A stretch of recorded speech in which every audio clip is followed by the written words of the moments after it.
Hi Gemini, it's Veroosh. Welcome to my channel. Let's throw the dice and find out what's going on for your full moon. We got the sun for you. It's a very nice omen. This has been coming up a lot of communication to do with this full moon. It's just a random dice I have with different pictures on it. And then we have the queen. I don't know what suit. And then we have the king. Hello, Gemini. And then we have the 9, which is more of a closing number. There's also a 10 on this dice. This is like what's that game called? I don't remember the game, but it's only like 9 through the ace. So the upper cards. Okay, so I feel as though someone is very likely identifying something to do with their ego. The sun is the ego. And there's communication between two people about that. This communication is going to change things, and it's a very lucky time to have this conversation. So we'll use these dice while I do the astrology, and later on we'll do the tarot. What else do I want to say? Oh yes, notifications. There's like a little error with notifications. Your last video did not get notified. If this error comes up, I have a solution, and I've already talked to YouTube about it. They're working on it. But in the meantime, in the comment section, write #notify all together in one word, and then add the signs that you would like to be notified for, just in case the notification doesn't go out again, and I can search for this hashtag and send you a message to give you a heads up that the video is out. Okay, so like a manual notification straight for me, your friend Veroosh. Hey. So okay, so let's talk about the astrology. I'm thinking of doing a core message, a collective message. I'll be doing that regularly, but this week I'm a little short on time, so it might be modified or not existent. But I am going to give you a message for your sun, moon, and rising. Do watch the astrology for sun, moon, and rising. This chart can be drawn for any placement of your Gemini placements, so don't be shy. It looks like your natal chart, but it's not your natal chart. So these are the transits, and it's just a way for me to show you what's going on. Don't try to superimpose it on your chart. It probably will not align, and you'll just get confused. So trust me, this is good. Use this for any aspect in your chart. And so if you have Gemini placements, you have some massive action happening in your 9th house. 9th house is the house of the head, the house of expansion. It's the house that's ruled by Jupiter that's actually re-entering into the house on July 28th in the sign of Aquarius. Jupiter rules it in Sagittarius. And also we have 2 full moons. So the first one, the one we're talking about today, is happening on the 24th or 23rd at 1 degree and 26 minutes. And then the second one will happen at 29 degree of Aquarius in August 22nd. So we have a lot of transits happening in Aquarius. We also have Saturn retrograde, which is kind of a very important transit for self-reflection and kind of gathering ourselves. In the 9th house, it has to do with ideas and growth and kind of things, putting together things in the bigger picture. And so this full moon right now, this week, is kind of the beginning stage of all that. Just to tie it all in for you for kind of a bigger picture perspective, a lot's been going on in Capricorn, right? We had a full moon in Capricorn last month, and that was huge. And that tied into the transits that happened in your 8th house in 2020 and 2019. And Geminis have gone through a lot of volatility through those transits. There's been a lot of change. There's been a lot of releasing things, a lot of transformation. And so this set of transits in your 9th house in the sign of Aquarius are beautiful for you because they are giving you a rapid expansion into something new from all those places that life changed. So give it a month. I think this month will be extremely transformational for you. The ruler is in the ruler of Aquarius, where the moon is happening, is in Aquarius, so it just doubles down the energy. Also, you may have one of the best transits of this full moon, maybe even better than Aquarius. I don't know. Aquarius is pretty good, but you have the North Node with Aldebaran, and I'm ending saying this, but it's really a special transit. This transit is finishing up in your first house, and this conjunction is now waning. It's now moving apart, but it's still there. And how does that affect the full moon? Well, the full moon gives you these new ideas, the potential of growth, and a replacement of things that were lost or taken away or transformed in the past, and an ability to kind of go in the direction that you're meant to go, or go in this new direction that you would like. And that is put into perspective with the North Node in your first house conjunct this star. And so it's giving you a lot of clarity. I wouldn't doubt my mind if I were you at this time, Gemini. I would say go after your instincts, change the world to what you need it to be, make the changes that are necessary. These are beautiful transits. The full moon is even accentuated by the fact that the sun is in Leo in rulership. This is the only place where the sun holds rulership in Leo. And so that Leo sun will have two instances of illuminating the moon in rulership, with Saturn in rulership. That's the ruler of the house that the moon is in. So very, very lots of energy, a lot of momentum to move forward. There's a really nice trine that's going to happen next weekend, exact, between Neptune and Mercury in Cancer. So it's going to be on the Saturday, Sunday exact. And that is, again, giving you creativity with regard to your place in the world, how you see yourself in society, giving you the possibility of transformation. So you can say, you know, I want to be this type of person now. I want to embrace this kind of lifestyle now. And this trine between Neptune and Mercury is going to facilitate it. And you might, some of you, the more creative types, may actually take a massive detour to who you've been until now. And there's this real profound growth. There's this real profound expansion that's going on.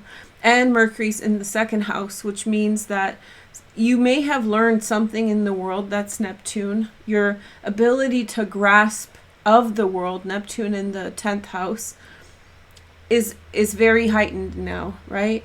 And whatever you picked up in the world, from the world at large, you may now bring it into the second house of the material and transform it into something for yourself. So maybe you learned, you know, how to make a rug, or how to sew pants, or something else wonderful, something creative, wonderful. You don't have to be a creative type for this. You can, you know, apply it to your life in some way, and then you can bring that down into the material world and create something materially for yourself. So it's a very like creative, like anything goes sort of trine. And so it's a nice complement to this full moon. So it's not the whole picture, but I think this is the part of the transit that's important for you to kind of be aware of. If I do the collective, I like to do my collectives pretty technically, right? You guys have seen them. So if I do the collective, it'll be at the end of the video, and you can click through.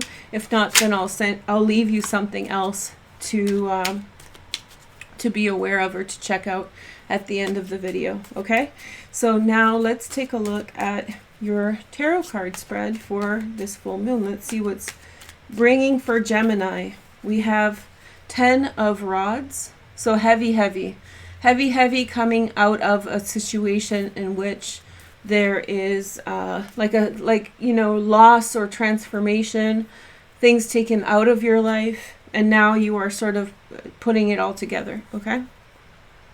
5 of Rods and the Devil. Oh man, somebody left you with a lot of baggage. Someone has left you with a lot of baggage to deal with. There's stress around what they're leaving you with. Some things are not yours. We have the Fool. See, that's Jupiter right there. One thing I didn't highlight, which is, I mentioned it, but I didn't highlight it, and you should know about this. Jupiter is at the top of your chart. This is very, very lucky. To have Jupiter at the top of the chart is one of the luckiest placements you can have it. It's just so benefic. Your world changes with that position there. And Jupiter's going retrograde right over your MC. So that means that Jupiter will re-enter Aquarius in your 9th house for the rest of the year, and then go back over your MC line, which is the line right here between the 9th and 10th house. So you'll have several transits of Jupiter over the MC3 in total because of this retrograde period. And while that's happening, new beginnings, which is the Fool, will pull you out of circumstances that feel like a cluster crap of energy. Uranus rules the Fool, and Uranus is in your 12th house. What I am picking up for you guys, though, a lot right now is this feeling of like unorthodoxy. Your approach to circumstances is unorthodox. The solutions will be unorthodox. Creative thinking is at its best. And so flexibility and acceptance of whatever comes up. So whatever kind of ideas are coming up for you at this time, I would embrace them if I were you. It's a really wonderful frequency. Then we have the Emperor here in this position. If you're married or if you're in a relationship, I could see your partner really pushing down on you, really being, I don't know, just very assertive. That's not necessarily bad. I think you don't like it in part. I think that it's restrictive and you sort of want to go a different direction. There you go, Knight of Cups. There's that trine, the Neptune and Mercury trine, and that's you, Gemini, whether you're a man or a woman. You're sort of, if your husband or partner is pushing down on you and being restrictive, you're like, nope, I'm just going to go in a new direction. That doesn't mean a breakup. That means you're taking Wednesdays to go paint and drink wine with your friends or whatever like that. Then we have the Ace of Pentacles, a new beginning for you. So rather than stick to the same old, your business could be sort of pushing down on you too. It's, it's not necessarily just, it's not necessarily just husband, but there's some structural pressure on you now, and there's a consequence from the release that you had in the recent past. Then we have the Herald Vent, which is Taurus. Taurus energy is very strong around you right now. Taurus people are super friends at this time, so pay attention. We have the Five of Cups. You're worried that there's going to be disappointment. I don't think so. I think that there's going to be understanding. I think communication about your needs with your partner is necessary. I've done several relationship readings for your sign just now, so go into your playlist. It's also at the end of the video and check it out. And then we have the Two of Pentacles. So not bad. You're starting something new. On the bottom of this is the King of Cups. Pisces, Cancer, Scorpio, high five. There you go. Well, this can mean water sign, or it can mean just someone who's very open-hearted and very supportive of you. So what I see essentially for you, Gemini, is that you're leaving behind a situation that's sort of suppressive to you. I don't think you got to be yourself in it. It could be to do with your marriage or partnership, or it could be to do with your business. That doesn't mean that your marriage is ending or your business is ending. This can actually mean that you're modifying it in some way to bring more freedom and emancipate yourself through this a bit more. And so you're doing this by, at first, what it seems like with this full moon, incorporating something new, especially of a financial nature. There's like a step in a new direction, a detour, taking on something new. And with that process of inspiration that I mentioned with the trine between Neptune and Mercury, that's there too. I have a feeling that if you need to talk about your pressures and stressors of your life, you may have a friend around you. They're either a teacher, a spiritual teacher, or excuse me, not a Capricorn, but maybe that's just a download, but a Taurus energy. And I feel like this is a person who you may want to speak with about disappointments or dissatisfactions in your life. And we need people to talk to. We all do. And it's if we don't talk about things for fear of whatever, then what can happen is that can build up and cause a lot of strain and a lot of negativity. And then that can proliferate out into your life. So whether it's a friend, whether it's your spiritual teacher, if you go to a church or practice another religion, maybe your religious leader, but I feel as though you seeking out the help or the support of a person like this will really help you address your fears of taking steps and causing disappointment. That's what I get. I feel like maybe you're worried about hurting the other person because they're integral in your life. I feel as though, you care about them a lot, but at the same time, they're really pushing the issue. Like they're really pushing down or in some way being extremely too much. And so I think that's leading you to really struggle with and between this concept of letting them down versus you can't take it anymore because it's so restrictive. So I do think that whatever is going on, wherever this stress is coming from, be it relationship or marriage or partnership or business, I think you're going in your own direction and embracing something new. Excuse me, I'm fine. But the Fool here isn't necessarily, usually it's not a person. Usually it could represent the querent, but it's not always. And in this case, I feel like the Fool is representative of a person, possibly, and you may meet them in a very busy place. Somewhere in a busy place you have met them. If it wasn't physically like busy, then time was busy for you and them when you had met and made your connection. And I feel like you're heading right towards each other. And from that will be a new financial beginning. So we have lots of indication that with this full moon, a lot of this has to do with breaking out of your shell, breaking out of the things that are around you, and forging out into the world towards seeking new connections. Remember, we have the sun here. Now the sun is in your third house, which makes me think that, let me show you. I feel like the sun in the third house represents a kind of where is it happening? Where is it grounded? And so I don't believe that you have to go very far for this to happen. I think what's technically happening in the ninth house, this far away place, is the expansion that you're experiencing. So I think something's going to happen or is already happening close to home for you. But from that point on, something in your world is greatly expanding.